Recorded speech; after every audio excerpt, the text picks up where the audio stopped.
వరలక్ష్మి అయితే పిల్లల్ని తీసుకువెళ్ళడం కోసం అని చెప్పి బీహార్ అంటూ పిలుస్తూ ఉంటుంది. ఇదంతా చూసి విష్ణు అయితే ఏంటి వరలక్ష్మికి పిల్లల్ని దూరం చేయాలని నేను ప్లాన్ చేస్తే వరలక్ష్మి మళ్ళీ పిల్లలకు దగ్గర అవుతుంది. పిల్లలకి అన్నీ చేసి పెట్టి పిల్లలకి చాలా దగ్గర అయిపోతుంది. ఎలాగైనా సరే ఏదో చేసైనా సరే పిల్లలకి వరలక్ష్మిని దూరం చేయాలి. ఎలాగైనా సరే నేను ఆ పని చేస్తాను అని చెప్పి అనుకుంటూ ఉంటాడు. ఇంతలో వరలక్ష్మి అయితే ఆటో రెడీగా పెట్టు, పిల్లలకి టైం అవుతుంది అని చెప్పి అంటూ ఉంటుంది.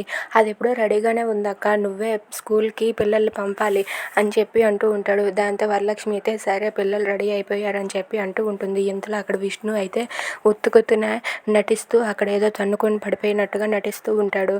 ఇక అందరూ విష్ణు పడిపోవడం చూసి విష్ణు విష్ణు అంటూ అందరూ దగ్గరికి వెళ్ళి విష్ణుని అయితే లేపుతారు.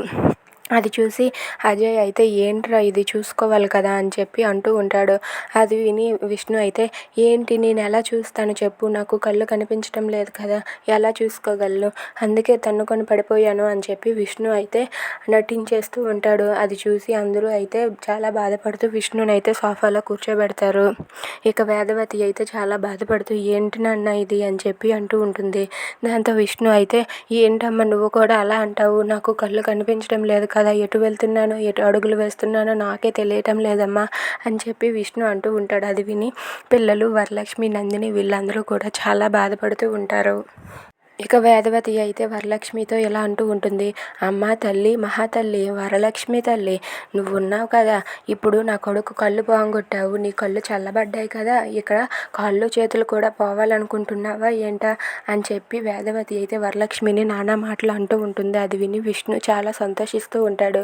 ఇక వరలక్ష్మిని పిల్లలు ఉన్నారని కూడా చూడకుండా వేదవతి అయితే అమ్మ తల్లి నీకు ఒక నమస్కారం, నువ్వే కదా ఇలా జరగడానికి కారణం, నీ కారణంగానే నా కొడుకుకి ఈ పరిస్థితి వచ్చింది, ఏంటో ఆ భగవంతుడు ఇలా రాసి పెడుతున్నాడు అని చెప్పి వేదవతి అయితే ఇంట్లో అందరి ముందు వరలక్ష్మిని తిడుతూ ఉంటుంది. అది చూసి వరలక్ష్మి ఏం చేయలేక అలా మౌనంగా ఉండి ఏడుస్తూ బాధపడుతూ ఉంటుంది. If you like this video please subscribe.